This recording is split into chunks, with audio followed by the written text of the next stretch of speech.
ಇದು ಕರ್ನಾಟಕ ಸರ್ಕಾರದ ವತಿಯಿಂದ ಕೊಟ್ಟಂತಹ ಒಂದು ಸಾಮಗ್ರಿ. ಪ್ರತಿ ಪಾಠದ ಮೇಲೆ 1 ಅಂಕದ, 2 ಅಂಕದ, 3 ಅಂಕದ ಮತ್ತು 4 ಅಂಕದ ಪ್ರಶ್ನೆಗಳು ಇಲ್ಲಿದ್ದಾವೆ.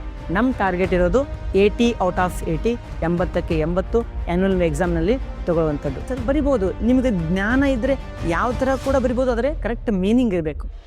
ನಮಸ್ಕಾರ ಸ್ನೇಹಿತರೆ, ಧ್ವನಿ ಲೋಕಕ್ಕೆ ನಿಮಗೆಲ್ಲ ಸ್ವಾಗತ. 1500ಕ್ಕಿಂತ ಹೆಚ್ಚು LBA ಪ್ರಶ್ನೆಗಳನ್ನು ಬಿಡಿಸುವಂತಹ ಒಂದು ದೊಡ್ಡ ವಿಡಿಯೋ ಸರಣಿಯನ್ನು ನಾವು ಆರಂಭ ಮಾಡಿದ್ದೇವೆ. ಅದರಲ್ಲಿ ನಾವು ಈಗ ಆಮ್ಲಗಳು, ಪ್ರತ್ಯಾಮ್ಲಗಳು ಮತ್ತು ಲವಣಗಳು ಅಂತಕ್ಕಂಥ ಅಧ್ಯಾಯದ ಮುಂದುವರೆದ ಪ್ರಶ್ನೋತ್ತರಗಳನ್ನು ನೋಡ್ಕೊತ ಹೋಗೋಣಂತೆ. ಈ ಒಂದು ಭಾಗದಲ್ಲಿ ನಾವು 2 ಅಂಕದ ಪ್ರಶ್ನೆಗಳನ್ನು ಬಿಡಿಸ್ಕೊತ ಹೋಗೋಣಂತೆ. 44ನೇ ಪ್ರಶ್ನೆ, ವೈಜ್ಞಾನಿಕ ಕಾರಣ ಕೊಡಿ ಅಂತ ಹೇಳ್ತಾ ಇದ್ದಾರೆ. ಆಮ್ಲವನ್ನು ಸಾರರಿಕ್ತಗೊಳಿಸುವಾಗ ಆಮ್ಲವನ್ನೇ ನೀರಿಗೆ ಸೇರಿಸಬೇಕು ಏಕೆ ಅಂತ ಕೇಳ್ತಾರೆ. ಆಮ್ಲವನ್ನು ಸಾರರಿಕ್ತಗೊಳಿಸುವ ಕ್ರಿಯೆ ಬಹಿರುಷ್ಣಕ ಕ್ರಿಯೆಯಾಗಿದೆ. ಇಲ್ಲಿ ಆಮ್ಲಕ್ಕೆ ನೀರನ್ನು ಹಾಕಿದಾಗ ಹೆಚ್ಚಿನ ಪ್ರಮಾಣದ ಉಷ್ಣತೆ ಉಂಟಾಗಿ ಸ್ಫೋಟ ಸಂಭವಿಸುವ ಸಾಧ್ಯತೆ ಇರುತ್ತದೆ. ಹಾಗಾಗಿ ಆಮ್ಲವನ್ನು ನೀರಿಗೆ ಹನಿ ಹನಿಯಾಗಿ ಹಾಕುತ್ತಾ ಕುಲುಕುತ್ತಾ ಹೋಗುವುದರಿಂದ ಸ್ಫೋಟ ಉಂಟಾಗುವುದಿಲ್ಲ ಅಂತ ಬರೆದರೆ ಸಾಕು. ಇದೊಂದು ಬಹಿರುಷ್ಣಕ ಕ್ರಿಯೆಯಾಗಿದ್ದು ಅತ್ಯಧಿಕ ಪ್ರಮಾಣದ ಉಷ್ಣತೆ ಬಿಡುಗಡೆಯಾಗುತ್ತದೆ. ಹಾಗಾಗಿ ಆಮ್ಲಕ್ಕೆ ನೀರನ್ನು ಹಾಕಬಾರದು, ನೀರಿಗೆ ಆಮ್ಲವನ್ನು ಹಾಕಬೇಕಾಗ್ತದೆ. ಯಾಕೆಂದರೆ ಆಮ್ಲವು ಹೈಡ್ರೋಫಿಲಿಕ್ ಇನ್ ನೇಚರ್, ಜಲಾಕರ್ಷಕವಾಗಿದೆ. ಆಮ್ಲವು ಜಲಾಕರ್ಷಕವಾಗಿದ್ದು ಜಲವನ್ನು ಕಂಡಾಗ ಉಷ್ಣತೆಯನ್ನು ಬಿಡುವಂತಹ ಶಕ್ತಿ ಅದಕ್ಕೆ ಇದೆ. ಹಾಗಾಗಿ ಆಮ್ಲವನ್ನು ನೀರಿಗೆ ಹಾಕುವಾಗ ನೀರು ಅಧಿಕ ಪ್ರಮಾಣದಲ್ಲಿರುತ್ತದೆ, ಆಮ್ಲ ಕಡಿಮೆ ಪ್ರಮಾಣದಲ್ಲಿರುತ್ತದೆ. ಕಡಿಮೆ ಪ್ರಮಾಣದ ಆಮ್ಲ ಅಧಿಕ ಪ್ರಮಾಣದ ನೀರಿನೊಂದಿಗೆ ಸೇರಿದಾಗ ಉಷ್ಣತೆ ಕಡಿಮೆ ಬಿಡುಗಡೆಯಾಗುತ್ತದೆ. ಒಂದು ವೇಳೆ ಅಧಿಕ ಪ್ರಮಾಣದ ಆಮ್ಲ ಕಡಿಮೆ ಪ್ರಮಾಣದ ನೀರಿನೊಂದಿಗೆ ಏನಾದರೂ ವರ್ತನೆ ಮಾಡಿದ್ರೆ ಅತ್ಯಧಿಕ ಪ್ರಮಾಣದ ಉಷ್ಣತೆ ಬಿಡುಗಡೆ ಆಗ್ತದೆ. ಅಂದರೆ ಆಮ್ಲದಲ್ಲಿ ನೀರಿನ ಹನಿ ಹಾಕಿದ್ರೆ ಸ್ಫೋಟ ಆಗ್ಬಿಡ್ತದೆ. ಯಾಕಂದರೆ ಬಹಿರುಷ್ಣಕ ಕ್ರಿಯೆ ಎಷ್ಟು ಉಷ್ಣತೆ ಬಿಡುಗಡೆ ಮಾಡ್ತದೆ ಅಂತಂದರೆ ಅಲ್ಲಿ ಬಿಡುಗಡೆ ಆಗುವಂಥ ಹೈಡ್ರೋಜನ್ ಅನಿಲ ಹೊತ್ತಿ ಉರಿದು ಸ್ಫೋಟ ಉಂಟಾಗುವಂಥ ಸಾಧ್ಯತೆ ಇರುತ್ತದೆ ಅಂತ ನಾವು ಬರಿಬೇಕಾಗ್ತದೆ. 45ನೇ ಪ್ರಶ್ನೆ, ಒಂದು ಜಮೀನಿಗೆ ಕೃಷಿ ತಜ್ಞರು ನಿರ್ದಿಷ್ಟ ಪ್ರಮಾಣದ ಸುಣ್ಣವನ್ನು ಸೇರಿಸಲು ಸಲಹೆ ನೀಡಿದ್ದಾರೆ. ಇದಕ್ಕೆ ಕಾರಣವೇನು ತಿಳಿಸಿ. ಜಮೀನಿಗೆ ಸುಣ್ಣವನ್ನು ಹಾಕಬೇಕಾದರೆ ಜಮೀನಿನ pH ಮೌಲ್ಯ ಕಡಿಮೆಯಾಗಿರಬೇಕು ಮತ್ತು ಆ ಜಮೀನು ಆಮ್ಲೀಯವಾಗಿರಬೇಕು. ಹಾಗಿದ್ದಾಗ ಮಾತ್ರ ವಿಜ್ಞಾನಿಗಳು ಸುಣ್ಣದ ಕಲ್ಲನ್ನು ಅಥವಾ ಸುಣ್ಣವನ್ನು ಮಣ್ಣಿಗೆ ಬೆರೆಸಲು ಸಲಹೆ ನೀಡುತ್ತಾರೆ ಅಂತ ಬರೆದರೆ ಸಾಕು. 46ನೇ ಪ್ರಶ್ನೆ, A, B ಮತ್ತು C ದ್ರಾವಣಗಳ pHಗಳು ಕ್ರಮವಾಗಿ 5, 6, 7 ಆಗಿವೆ. ಇವುಗಳಲ್ಲಿ ಅತ್ಯಂತ ಹೆಚ್ಚು ಆಮ್ಲೀಯ ಸ್ವಭಾವವನ್ನು ಹೊಂದಿರುವ ದ್ರಾವಣ ಯಾವುದು ಮತ್ತು ಏಕೆ? ಇಲ್ಲೇನು ಬರೀತೀರ ಆನ್ಸರು? ಇವುಗಳಲ್ಲಿ ಅತ್ಯಂತ ಹೆಚ್ಚಿನ ಆಮ್ಲೀಯ ಸ್ವಭಾವವನ್ನು ಹೊಂದಿರುವ ದ್ರಾವಣ ಯಾವುದು ಎಂದರೆ ಎ. ಏಕೆಂದರೆ ಕಾರಣ ಕೊಡಬೇಕಲ್ಲ. ಎ ದ್ರಾವಣದ pH ಮೌಲ್ಯ 5. ಯಾವ ದ್ರಾವಣದ pH ಮೌಲ್ಯ ಕಡಿಮೆಯಾಗಿರುತ್ತದೆಯೋ ಅದು ಅತ್ಯಧಿಕ ಆಮ್ಲೀಯ ಸ್ವಭಾವವನ್ನು ಹೊಂದಿರುತ್ತದೆ. ಹಾಗಾಗಿ pH ಮೌಲ್ಯ 5 ಇರತಕ್ಕಂತಹ ಎ ದ್ರಾವಣವು ಅಧಿಕ ಆಮ್ಲೀಯ ಸ್ವಭಾವವನ್ನು ಹೊಂದಿದೆ ಅಂತ ಬರೆಯಬೇಕಾಗುತ್ತದೆ. 47ನೇ ಪ್ರಶ್ನೆ, ಆಮ್ಲಗಳ ಗುಣಗಳನ್ನು ತಿಳಿಸಿ. 1ನೇ ಗುಣ, ಆಮ್ಲವು ಹುಳಿ ರುಚಿಯನ್ನು ಹೊಂದಿರುತ್ತದೆ. 2ನೇ ಗುಣ, ಆಮ್ಲವು ನೀರಿನೊಂದಿಗೆ ಸೇರಿದಾಗ H+ ಅಯಾನುಗಳನ್ನು ಉಂಟು ಮಾಡುತ್ತದೆ. 3ನೇ ಗುಣ, ಆಮ್ಲಗಳು ನೀಲಿ ಲಿಟ್ಮಸ್ ಕಾಗದವನ್ನು ಕೆಂಪು ಬಣ್ಣಕ್ಕೆ ಬದಲಾಯಿಸುತ್ತವೆ. 4ನೇದು, ಆಮ್ಲಗಳು ಲೋಹಗಳೊಂದಿಗೆ ವರ್ತಿಸಿದಾಗ ಹೈಡ್ರೋಜನ್ ಅನಿಲ ಮತ್ತು ಲೋಹದ ಲವಣಗಳನ್ನು ಉಂಟು ಮಾಡುತ್ತವೆ. ಇವೆಲ್ಲ ಗುಣಗಳು ಆಮ್ಲದ ಗುಣಗಳಾಗಿವೆ. ಇನ್ನೂ ಬೇರೆ ಬೇರೆ ಗುಣಗಳು ಕೂಡ ನಾವು ಹೇಳಬಹುದು. ಆಮ್ಲವು ಜಲಾಕರ್ಷಕವಾಗಿದೆ. ಆಮ್ಲವು ಜಲವನ್ನು ಹೀರಿಕೊಳ್ಳುವಂತಹ ಶಕ್ತಿಯನ್ನು ಹೊಂದಿದೆ.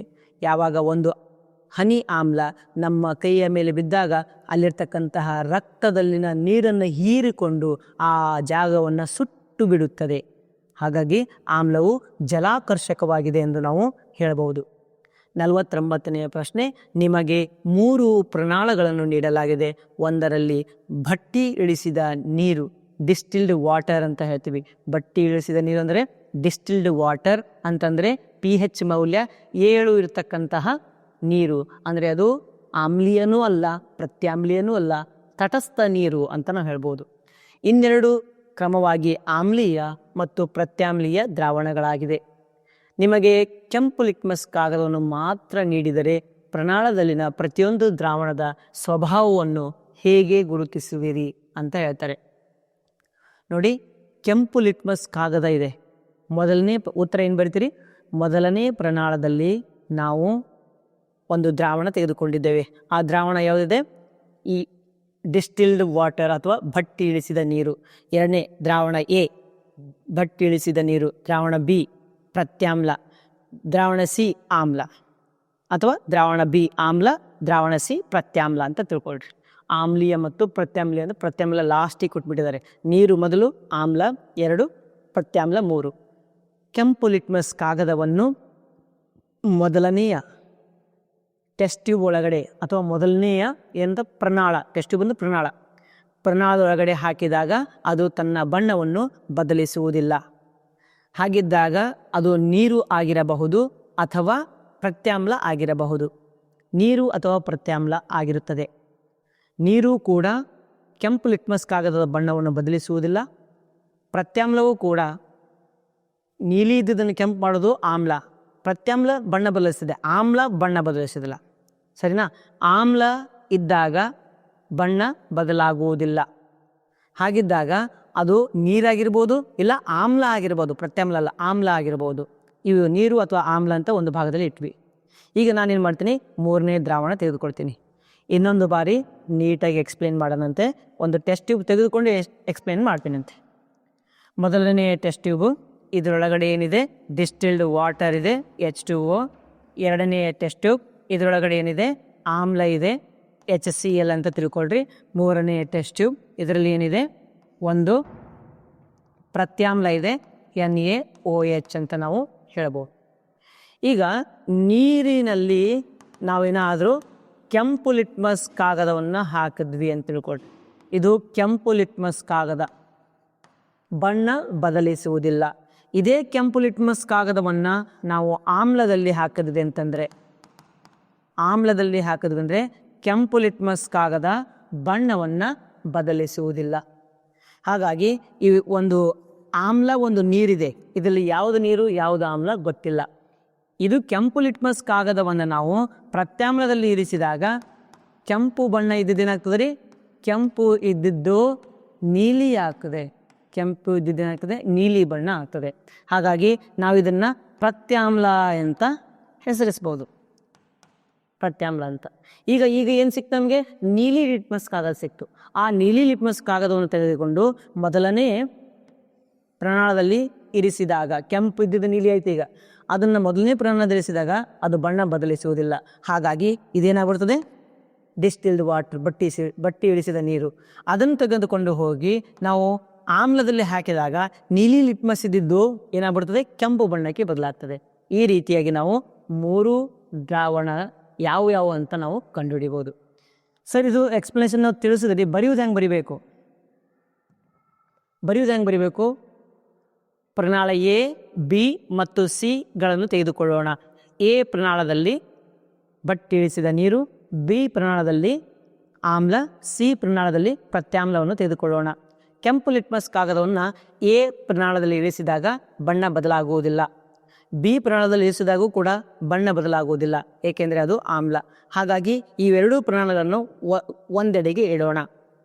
ಮೂರನೇ ಪ್ರಣಾಳದಲ್ಲಿ ನಾವು ಕೆಂಪು ಲಿಟ್ಮಸ್ ಕಾಗದವನ್ನು ಇರಿಸಿದಾಗ ಅದು ನೀಲಿ ಬಣ್ಣಕ್ಕೆ ಬದಲಾಗುತ್ತದೆ. ಅದಕ್ಕೆ ಹೆಸರಿಸೋಣ, ಪ್ರತ್ಯಾಮ್ಲ ಎಂದು ಹೆಸರಿಸಿ ಪಕ್ಕದಲ್ಲಿ ಇಡೋಣ. ಈಗ ಕೆಂಪು ಬಣ್ಣದ ಲಿಟ್ಮಸ್ ಪೇಪರ್ ನೀಲಿ ಬಣ್ಣಕ್ಕೆ ಬದಲಾಗಿದೆ. ಅದನ್ನು ತೆಗೆದುಕೊಂಡು ನಾವು ಮೊದಲನೆಯ ಪ್ರಣಾಳದಲ್ಲಿ ಇರಿಸಿದಾಗ ಅದು ಬಣ್ಣವನ್ನು ಬದಲಿಸುವುದಿಲ್ಲ.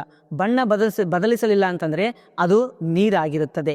ಎರಡನೇ ಪ್ರಣಾಳದಲ್ಲಿ ಇರಿಸಿದಾಗ ನೀಲಿ ಬಣ್ಣ ಇದ್ದುದು ಕೆಂಪು ಬಣ್ಣ ಆಯಿತು. ಹಾಗಾಗಿ ಅದು ಎರಡನೇದೇನಾಗ್ತದೆ? ಆಮ್ಲ ಆಗುತ್ತದೆ ಎಂದು ನಾವು ಬರೀಬೇಕಾಗ್ತದೆ. ಪಾಯಿಂಟ್ ವೈಸ್ ಬರೀರಿ.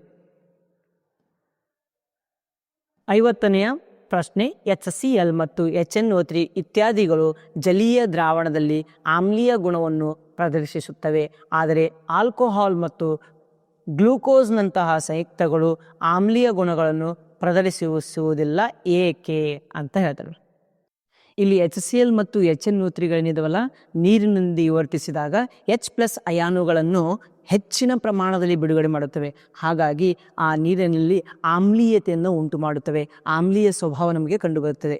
ಆದರೆ ಆಲ್ಕೋಹಾಲ್ ಮತ್ತು ಗ್ಲುಕೋಸ್ನಂತಹ ವಸ್ತುಗಳು ನೀರಿನೊಂದಿಗೆ ಕರಗಿ H+ ಅಯಾನುಗಳನ್ನು ಉಂಟು ಮಾಡುವುದಿಲ್ಲ, ಮಾಡಿದರೂ ಕೂಡ ಅತ್ಯಲ್ಪ ಪ್ರಮಾಣದಲ್ಲಿ ಮಾಡುತ್ತವೆ. ಹಾಗಾಗಿ ನಾವೇನಂತ ಹೇಳ್ಬೋದು, ಇವು ಆಮ್ಲೀಯ ಗುಣಗಳನ್ನು ನೀರಿನಲ್ಲಿ ಪ್ರದರ್ಶಿಸುವುದಿಲ್ಲ ಅಂತ ಬರಿಬೇಕು. ಮಳೆ ನೀರು ವಿದ್ಯುತ್ ಪ್ರವಾಹವನ್ನು ಹರಿಯಲು ಬಿಡುತ್ತದೆ, ಆದರೆ ಅಸವಿತ ನೀರು ವಿದ್ಯುತ್ ಪ್ರವಾಹವನ್ನು ಹರಿಯಲು ಬಿಡುವುದಿಲ್ಲ ಏಕೆ? ಅಸವಿತ ನೀರು ಅಂತಂದ್ರೆ ನೋಡ್ರಿ, ಆಸವಿತ ಅದು ಅಸವಿತ ಆಗೈತಿ. ಆಸವಿತ ನೀರು ಅಂತಂದರೆ ಡಿಸ್ಟಿಲ್ಡ್ ವಾಟರ್. ಡಿಸ್ಟಿಲ್ಡ್ ವಾಟರ್ನಲ್ಲಿ ಏನಿರುವುದಿಲ್ಲ, ಫ್ರೀ ಮೂವಿಂಗ್ ಅಯಾನ್ಸ್ ಇರುವುದಿಲ್ಲ, ಸ್ವತಂತ್ರವಾಗಿ ಚಲಿಸುವ ಅಯಾನುಗಳು ಇರುವುದಿಲ್ಲ ಎಲ್ಲಿ? ಆಸವಿತ ನೀರಿನಲ್ಲಿ. ಆದರೆ ಮಳೆ ನೀರಿನಲ್ಲಿ ಸ್ವತಂತ್ರವಾಗಿ ಚಲಿಸುವ ಅಯಾನುಗಳು ಇರುತ್ತವೆ. ಉತ್ತರ ಏನು ಬರೀಬೇಕು ನೀವು? ಮಳೆ ನೀರಿನಲ್ಲಿ ಸ್ವತಂತ್ರವಾಗಿ ಚಲಿಸುವ ಅಯಾನುಗಳು ವಿಲೀನಗೊಂಡಿರುತ್ತವೆ. ವಿದ್ಯುತ್ ಪ್ರವಾಹವಾದಾಗ ಈ ಅಯಾನುಗಳ ಮೂಲಕ ವಿದ್ಯುತ್ ಹರಿಯಲು ಆರಂಭಿಸುತ್ತದೆ. ಆದರೆ ಆಸವಿತ ನೀರಿನಲ್ಲಿ ಈ ಒಂದು ಅಯಾನುಗಳು ಕಂಡುಬರುವುದಿಲ್ಲ, ಸ್ವತಂತ್ರವಾಗಿ ಚಲಿಸುವ ಅಯಾನುಗಳು ಕಂಡುಬರುವುದಿಲ್ಲ. ಹಾಗಾಗಿ ಆಸವಿತ ನೀರಿನಲ್ಲಿ ವಿದ್ಯುತ್ ಪ್ರವಾಹ ಆಗುವುದಿಲ್ಲ. 52ನೇ ಪ್ರಶ್ನೆ, ತಾಜಾ ಹಾಲಿನ pH 6 ಅದು ಮೊಸರಾದಂತೆ ಅದರ pH ಹೇಗೆ ಬದಲಾಗುತ್ತದೆ ವಿವರಿಸಿ. ತಾಜಾ ಹಾಲಿನ pH 6 ಏಕೆಂದರೆ ಅದರಲ್ಲಿ ಕಡಿಮೆ ಪ್ರಮಾಣದ ಲ್ಯಾಕ್ಟಿಕ್ ಆಮ್ಲ ಕಂಡುಬರುತ್ತದೆ.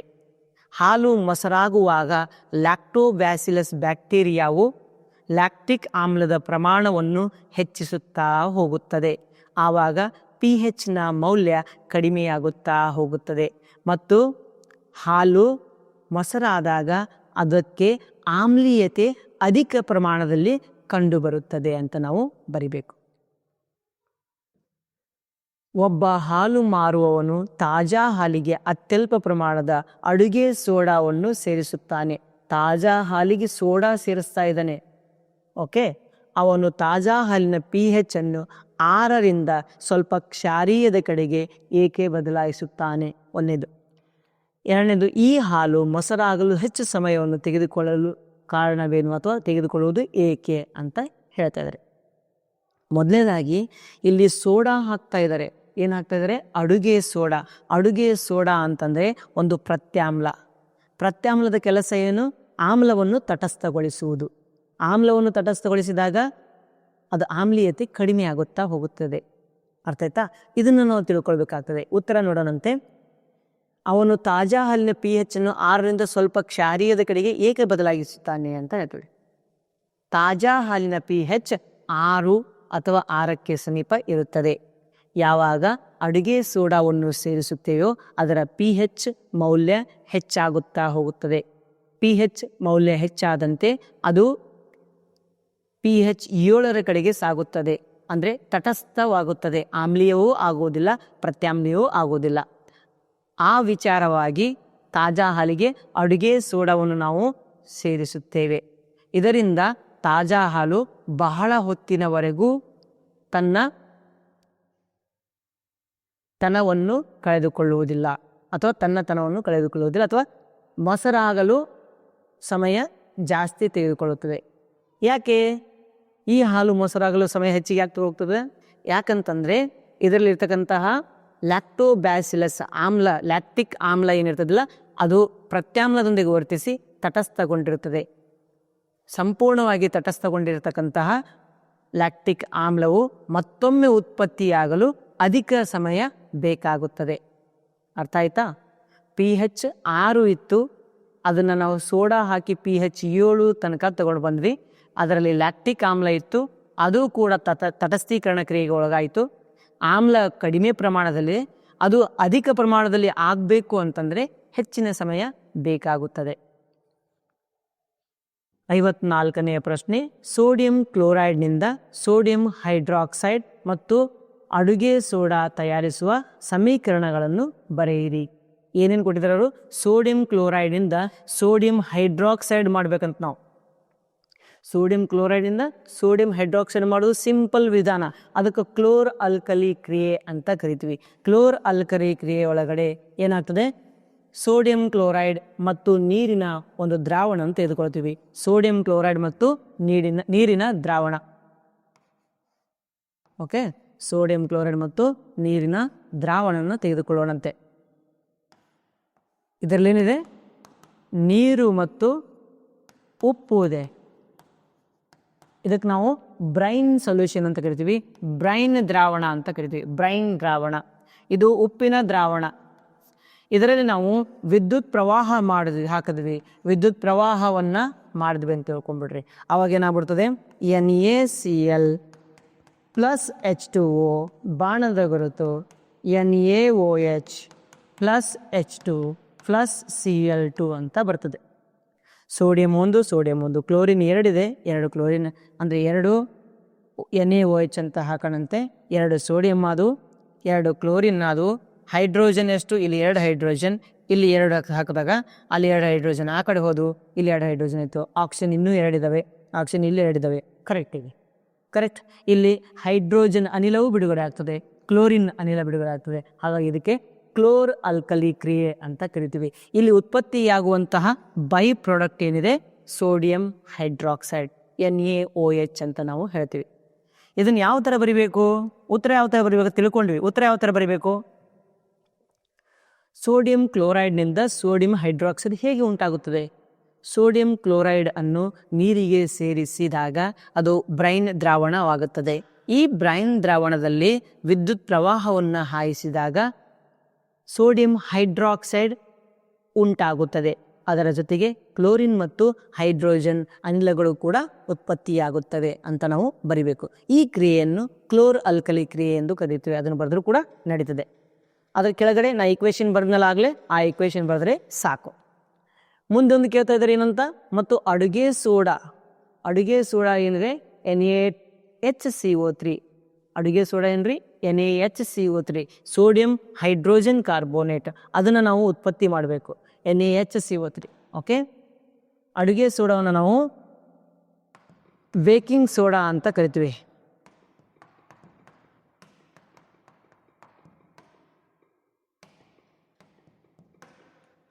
ಬೇಕಿಂಗ್ ಸೋಡಾ ಅಂತಲೂ ಕರಿತೀವಿ ನಾವು. ಬೇಕಿಂಗ್ ಸೋಡಾ ಯಾವ ಥರ ಉತ್ಪತ್ತಿ ಆಗ್ತದೆ ಅಂತ ನಿಮಗಿಲ್ಲಿ ಗೊತ್ತಾಗ್ತದೆ ನೋಡಿ.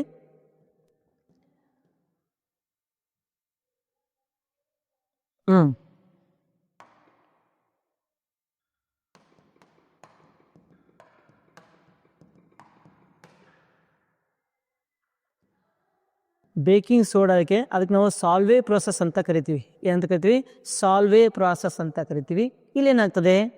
NaCl plus H2O plus NH3 plus CO2 ಇದೆಲ್ಲ ಸೇರಿದಾಗ NaHCO3 plus NH4 ammonia plus carbon dioxide ಅನಿಲ ಬಿಡುಗಡೆ ಆಗ್ತದೆ. ಇಲ್ಲಿ ಪ್ಲಸ್ ಕಾರ್ಬನ್ ಡೈಆಕ್ಸೈಡ್ ಆಗಬೇಕು. ಈ ಪ್ಲಸ್ ಕಾರ್ಬನ್ ಡೈಆಕ್ಸೈಡ್ ಕೂಡ ನೀವು ಬರಿಬೇಕಾಗ್ತದೆ. ಒಂದನೇದು ಗೊತ್ತಾಯಿತು ಸೋಡಿಯಂ ಹೈಡ್ರಾಕ್ಸೈಡ್ ಯಾವ ಥರ ಅಂತ. ಎರಡನೇದೇನಪ್ಪ ಅಂತಂದರೆ ಉಪ್ಪು ತಗೊಳ್ಬೇಕು, ನೀರು ಹಾಕಬೇಕು, ಅದಕ್ಕೆ ಬ್ರೈನ್ ದ್ರಾವಣ ಅಂತ ಕರಿತೀವಿ. ಅದರ ಜೊತೆಗೆ ನಾವು ಏನು ಸೇರಿಸ್ಬೇಕು? ಅದರಲ್ಲಿ ಅಮೋನಿಯಾ ಸೇರಿಸಬೇಕು, ಕಾರ್ಬನ್ ಡೈಆಕ್ಸೈಡ್ ಸೇರಿಸಬೇಕು. ಇದಿಷ್ಟು ಸೇರಿದಾಗ ಏನು ಸಿಗ್ತದೆ ನಿಮಗೆ? ಬೇಕಿಂಗ್ ಸೋಡಾ ಸಿಗ್ತದೆ. ಬೇಕಿಂಗ್ ಸೋಡಾ NaHCO3 ಸಿಗ್ತದೆ. ಇದಕ್ಕೆ ನಾವು ಬೇಕಿಂಗ್ ಸೋಡಾ ಅಂತ ಕರಿತೀವಿ. ಅರ್ಥ ಆಯ್ತಾ? ಈ ಥರ ನಾವು ಪ್ರಾಸೆಸನ್ನು ಬರೀಬೇಕಾಗ್ತದೆ. Sodium bicarbonate is produced on a large scale by heating cold and concentrated solution of NaCl with ammonia and carbon dioxide. Heat ಮಾಡಬೇಕು ಅಂತೆ. ಏನೇನು ತಗೋಬೇಕು? NaCl ತೆಗೆದುಕೊಳ್ಬೇಕು, ಮತ್ತು ನೀರು ತೆಗೆದುಕೊಳ್ಬೇಕು, ಮತ್ತು ಅಮೋನಿಯಾ ತೆಗೆದುಕೊಳ್ಬೇಕು, ಮತ್ತು ಕಾರ್ಬನ್ ಡೈಆಕ್ಸೈಡ್ ತೆಗೆದುಕೊಳ್ಬೇಕು. ಅವಾಗ ನಿಮಗೆ ಸಿಗ್ತದೆ NaHCO3 ಸಿಗ್ತದೆ. ಅದು ಈಕ್ವೇಷನ್ ನಿಮಗೆ ಪುಸ್ತಕದಲ್ಲಿ ಕೊಟ್ಟಿದ್ದಾರೆ. ಈಕ್ವೇಷನ್ ನೀಟಾಗಿ ನೀವು ಬರೀಬಹುದು. ಮುಂದಿನ ಪ್ರಶ್ನೆ, ಜೇನುಹುಳ ಕಚ್ಚಿದ ಜಾಗಕ್ಕೆ ಅಡುಗೆ ಸೋಡಾದ ದ್ರಾವಣವನ್ನು ಸಾಮಾನ್ಯವಾಗಿ ಲೇಪಿಸುವರು. ಈ ಕ್ರಮವನ್ನು ಸಮರ್ಥಿಸಿ ಅಂತ ಕೇಳ್ತಾರೆ. ಜೇನುಹುಳವು ಅಥವಾ ಜೇನುನೊಣವು ಕಡಿದ ಜಾಗದಲ್ಲಿ ಫಾರ್ಮಿಕ್ ಆಮ್ಲ ಅಥವಾ ಮಿಥನಾಯಿಕ್ ಆಮ್ಲವನ್ನು ನಮ್ಮ ದೇಹದಲ್ಲಿ ಬಿಡುತ್ತದೆ. ಈ ಆಮ್ಲವನ್ನು ತಟಸ್ಥಗೊಳಿಸಲು ಜೇನುಹುಳು ಕಡಿದ ಜಾಗಕ್ಕೆ ಅಡುಗೆ ಸೋಡಾವನ್ನು ಲೇಪಿಸುವುದರಿಂದ, ಅದರ ದ್ರಾವಣವನ್ನು ಲೇಪಿಸುವುದರಿಂದ ತಟಸ್ಥೀಕರಣ ಕ್ರಿಯೆ ಉಂಟಾಗಿ ನೋವು ಕಡಿಮೆಯಾಗುತ್ತದೆ ಅಂತ ನಾವು ಸಮರ್ಥನೆ ಕೊಡಬಹುದು. ಕ್ಲೋರ್ ಆಲ್ಕಲಿ ಪ್ರಕ್ರಿಯೆಯಲ್ಲಿ ಪಿ ಎಂಬ ಜಲೀಯ ದ್ರಾವಣವನ್ನು ವಿದ್ಯುತ್ ವಿಭಜನೆಗೆ ಒಳಪಡಿಸಿದಾಗ, ಪಿ ಜಲೀಯ ದ್ರಾವಣ ಅಂತದೆ ಅಂದರೆ ಬ್ರೈನ್ ಸೊಲ್ಯೂಷನ್ ಬಂತು. ಪಿ ಜಲೀಯ ದ್ರಾವಣವನ್ನು ನಾವೇನು ಮಾಡ್ತಾ ಇದ್ದೀವಿ ಎಂಬ ಜಲೀಯ ದ್ರಾವಣವನ್ನು ವಿದ್ಯುತ್ ವಿಭಜನೆಗೆ ಒಳಪಡಿಸಿದಾಗ ಕ್ಯಾಥೋಡ್ನಲ್ಲಿ ಕ್ಯೂ ಮತ್ತು ಆರ್ ಎಂಬ ಅನಿಲಗಳು ಕ್ರಮವಾಗಿ ಕ್ಯಾಥೋಡ್ ಮತ್ತು ಆ್ಯನೋಡ್ಗಳಲ್ಲಿ ಬಿಡುಗಡೆಯಾಗುತ್ತವೆ. ಪಿ ಕ್ಯೂ ಆರ್ಗಳನ್ನು ಹೆಸರಿಸಿ ಅಂತ ಹೇಳ್ತಾರೆ. ನಿಮ್ಗೆ ಆಲ್ರೆಡಿ ನಾನು ಹೇಳಿದೆ ಕ್ಲೋರ್ ಆಲ್ಕಲಿ ಕ್ರಿಯೆ ಅಂತೇಳಿ. ಕ್ಲೋರ್ ಆಲ್ಕಲಿ ಕ್ರಿಯೆಯಲ್ಲಿ ಏನಾಗ್ತದೆ, ಒಂದು ಆ್ಯನೋಡ್ ಇರ್ತದೆ, ಇನ್ನೊಂದು ಕ್ಯಾಥೋಡ್ ಇರ್ತದೆ. ಕ್ಯಾಥೋಡ್ ಅಂತಂದರೆ ನೆಗೆಟಿವ್, ಆ್ಯನೋಡ್ ಅಂತಂದರೆ ಪಾಸಿಟಿವ್. ಕ್ಯಾಥೋಡ್ ಅಂದರೆ ನೆಗೆಟಿವ್, ಆ್ಯನೋಡ್ ಅಂತಂದರೆ ಪಾಸಿಟಿವ್. ಕ್ಯಾಥೋಡ್ ಕಡೆಗೆ ಹೈಡ್ರೋಜನ್ ಅನಿಲ ಬಿಡುಗಡೆ ಆಗ್ತದೆ. ಹೈಡ್ರೋಜನ್ ಅನಿಲ ಕ್ಯಾಥೋಡ್ ಕಡೆ ಬಿಡುಗಡೆ ಆಗ್ತದೆ. ಆ್ಯನೋಡ್ ಕಡೆಗೆ ಕ್ಲೋರಿನ್ ಅನಿಲ ಬಿಡುಗಡೆ ಆಗ್ತದೆ. Chlorine at anode, hydrogen at cathode ಅಂತ ನಾವು ಹೇಳ್ತೀವಿ. ಆಮೇಲೆ ಇಲ್ಲಿ ಯಾವ ದ್ರಾವಣದಲ್ಲಿ ವಿದ್ಯುತ್ ಹಾಯಿಸ್ತೀವಿ ನಾವು, ಬ್ರೈನ್ ದ್ರಾವಣ ಅಥವಾ NaCl+H2O ಆ ದ್ರಾವಣದಲ್ಲಿ ನಾವು. ನೀರಿನ ದ್ರಾವಣ ಅಂತಂದ್ರೆ NaCl ಅಂತಲೇ ತಗೋಬೇಕಾಗ್ತದೆ. ಯಾಕಂದರೆ ಜಲೀಯ ದ್ರಾವಣ ಅಂದ್ಬಿಟ್ರೆ ಅವರು, ಜಲ ಅಂತ ಕೊಟ್ಬಿಟ್ಟಾರ ಅವರು. ಇನ್ನೊಂದೇನು ಹಾಗಿದ್ರೆ ಉಪ್ಪು, NaCl. ಹಾಗಾಗಿ ಉತ್ತರಗಳು ಏನೇನಾಗ್ತವೆ ಇಲ್ಲಿ, ಪಿ ಕ್ಯೂ ಮತ್ತು ಆರ್ಗಳನ್ನು ಹೆಸರಿಸಿ. ಪಿ NaCl, ಕ್ಯೂ ಏನಿದೆ ಕ್ಯಾಥೋಡ್ ಕಡೆನ ಆನೋಡ್ ಕಡೆನ, ಕ್ಯೂ ಮತ್ತು ಆರ್ಗಳು ಕ್ರಮವಾಗಿ ಕ್ಯಾಥೋಡ್ ಮತ್ತು ಆ್ಯನೋಡ್ ಅಂತ ಹೇಳಿದರೆ, ಕ್ಯೂ ಅಂತಂದರೆ ಹೈಡ್ರೋಜನ್ ಅಟ್ ಕ್ಯಾಥೋಡ್, ಆಮೇಲೆ ಆರ್ ಅಂತಂದರೆ ಕ್ಲೋರಿನ್ ಅಟ್ ಆ್ಯನೋಡ್. ಅರ್ಥಾಯ್ತಾ? ಕ್ಲೋರಿನ್ ಅನಿಲ ಆ್ಯನೋಡ್ ಕಡೆಗೆ. ಹಾಗಾಗಿ ನಾವು ಕ್ಯೂ ಅಂತಂದರೆ ಹೈಡ್ರೋಜನ್, ಆರ್ ಅಂತಂದರೆ ಕ್ಲೋರಿನ್ ಅಂತ ಬರಿಬೇಕು. ಕ್ಯೂ ಅನಿಲದ ಯಾವುದಾದರೂ ಒಂದು ಉಪಯೋಗವನ್ನು ತಿಳಿಸಿ. ಕ್ಯೂ ಅಂತಂದರೆ ಹೈಡ್ರೋಜನ್. ಹೈಡ್ರೋಜನ್ ಅನಿಲವನ್ನು ಇಂಧನವಾಗಿ ಬಳಸುವರು. ಹೈಡ್ರೋಜನ್ ಅನಿಲವನ್ನು ಅಮೋನಿಯಾ ಗೊಬ್ಬರದ ಉತ್ಪತ್ತಿಗಾಗಿ ಉಪಯೋಗಿಸುವರು. ಹೈಡ್ರೋಜನ್ ಅನಿಲವನ್ನು ಹೈಡ್ರೋಜನೀಕರಣ ಕ್ರಿಯೆಯಲ್ಲಿ ಉಪಯೋಗಿಸುವರು. ಅಂದರೆ ಅಪರ್ಯಾಪ್ತ ಹೈಡ್ರೋಕಾರ್ಬನ್ಗಳನ್ನು ಪರ್ಯಾಪ್ತ ಹೈಡ್ರೋಕಾರ್ಬನ್ಗಳನ್ನಾಗಿ ಮಾಡುವ ಕ್ರಿಯೆಯಲ್ಲಿ ಹೈಡ್ರೋಜನ್ ಅನಿಲವನ್ನು ಉಪಯೋಗ ಮಾಡುವರು ಅಂತ ನಾವು ಬರಿಬೋದು. ಒಂದು ಕೇಳಿದರೆ ನಾವು 3 ಹೇಳಿದ್ವಿ ನೋಡ್ರಿ. 57ನೆಯ ಪ್ರಶ್ನೆ, ಎ, ಬಿ, ಸಿ ಮತ್ತು ಡಿ ದ್ರಾವಣಗಳು ಕ್ರಮವಾಗಿ 5, 1.6, 1.8, 13.5 ಮತ್ತು 8.1 ಮೌಲ್ಯ pHಗಳನ್ನು ಹೊಂದಿವೆ. ಇವುಗಳಲ್ಲಿ ಯಾವ ದ್ರಾವಣವನ್ನು ಜಠರಾಮ್ಲೀಯತೆಯನ್ನು ತಟಸ್ಥಗೊಳಿಸಲು ಬಳಸುತ್ತಾರೆ? ಜಠರದ ಆಮ್ಲೀಯತೆಯನ್ನು ತಟಸ್ಥಗೊಳಿಸಬೇಕು ಅಂದರೆ ಆಮ್ಲ ಇದೆ, ಆಮ್ಲವನ್ನು ತಟಸ್ಥಗೊಳಿಸಬೇಕು, ಪ್ರತ್ಯಾಮ್ಲ ಬೇಕು. 7ಕ್ಕಿಂತ ಹೆಚ್ಚಿರ್ಬೇಕು pH. ಯಾವುದಿದೆ 7ಕ್ಕಿಂತ ಹೆಚ್ಚು? 1, 2, 3. ಇಲ್ಲಿ 8.1 ಇದೆ, 13.5 ಇದೆ. ನಾನು 13.5 ತೊಗೊತೀನಿ, ಯಾಕಂದರೆ ಇದು ಅಧಿಕ ಪ್ರತ್ಯಾಮ್ಲೀಯತೆಯನ್ನು ಹೊಂದಿದೆ. ಹೊಟ್ಟೆಯ pH ಕೂಡ ಬಹಳ ಕಡಿಮೆ ಇರ್ತದೆ, 1.5 ತನಕ ಇರ್ತದೆ. 1.5 pHಗೆ ತಟಸ್ಥ ಮಾಡಬೇಕು ಅಂದರೆ 13.5 pH ಮೌಲ್ಯದ ಪ್ರತ್ಯಾಮ್ಲ ಬೇಕಾಗ್ತದೆ. ಹಾಗಾಗಿ 1ನೇ ಆನ್ಸರ್, ಯಾವ ದ್ರಾವಣವನ್ನು ಜಠರಾಮ್ಲೀಯತೆಯನ್ನು ತಟಸ್ಥಗೊಳಿಸಲು ಬಳಸುತ್ತಾರೆ?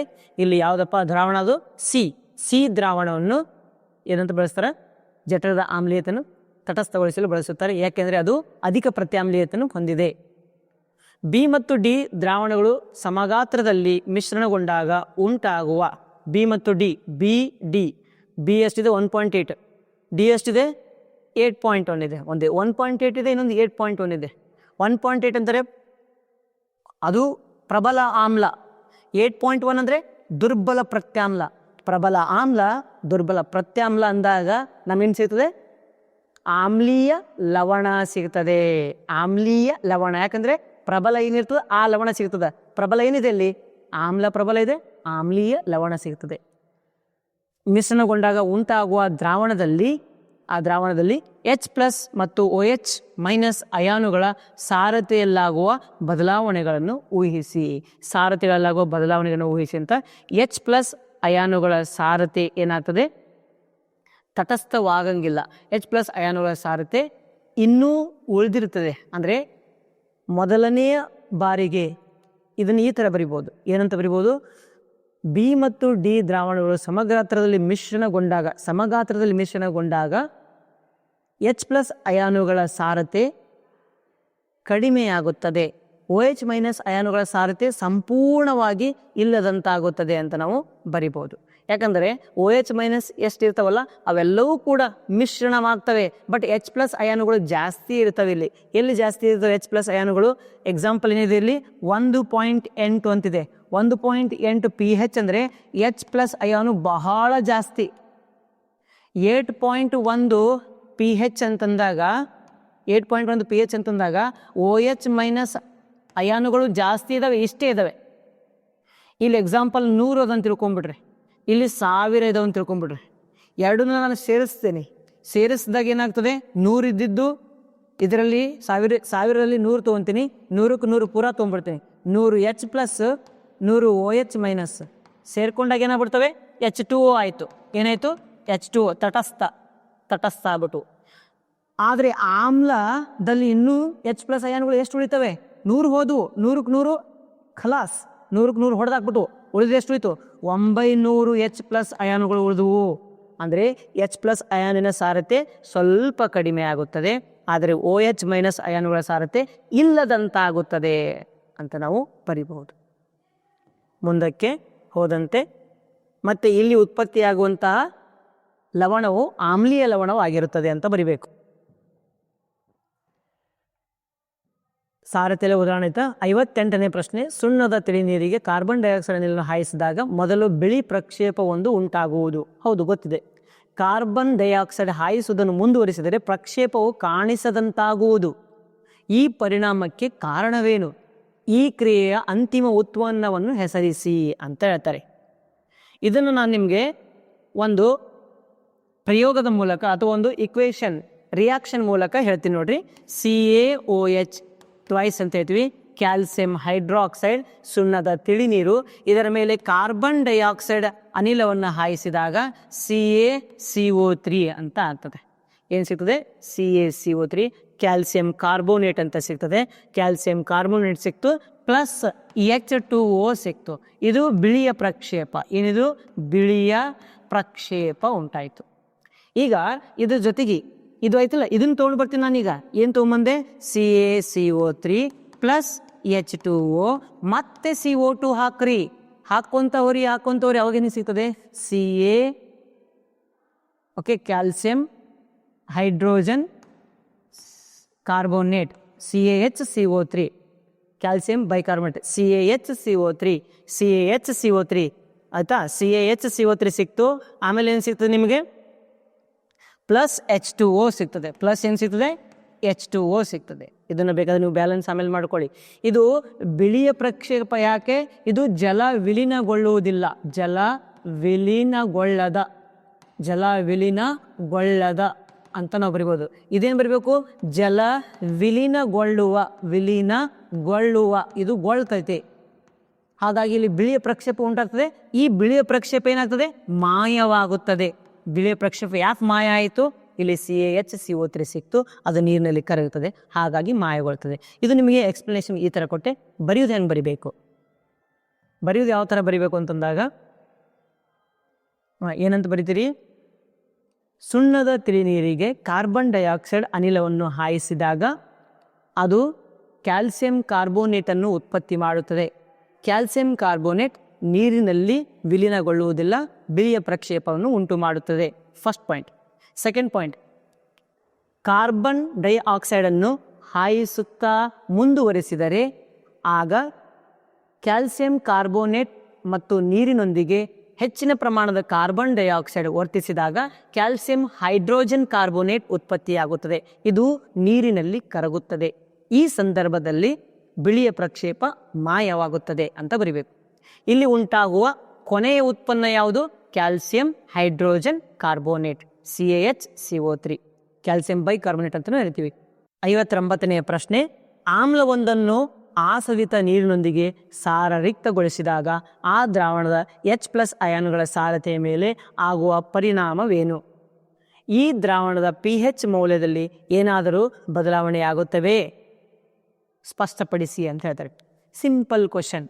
ಏನು ಗೊತ್ತಾ, ಆಮ್ಲವನ್ನು ನೀರಿನೊಂದಿಗೆ ಸಾರಯುಕ್ತಗೊಳಿಸ್ಬೇಕಂತೆ. ಆಸವಿತ ನೀರು ಅಂತಂದರೆ ಅಲ್ಲಿ H+ ಅಯಾನುಗಳು ಇಲ್ಲ. ಯಾವಾಗ H+ ಅಯಾನುಗಳೇ ಇಲ್ಲ ಅಂತಂದರೆ ಅದರಲ್ಲಿ ಆಮ್ಲವನ್ನು ಹಾಕಿದಾಗ, ಆಸವಿತ ನೀರಿನಲ್ಲಿ ಆಮ್ಲವನ್ನು ಹಾಕಿದಾಗ H+ ಅಯಾನುಗಳು ಬಿಡುಗಡೆಯಾಗುತ್ತವೆ. First point. ಸೆಕೆಂಡ್ ಪಾಯಿಂಟ್ ಏನು ಬರೀಬೇಕು, ಈ ಒಂದು ದ್ರಾವಣದ pH ಮೌಲ್ಯ ಹೆಚ್ಚುತ್ತಾ ಹೋಗುವುದಿಲ್ಲ, ಕಡಿಮೆಯಾಗುತ್ತಾ ಹೋಗುತ್ತದೆ.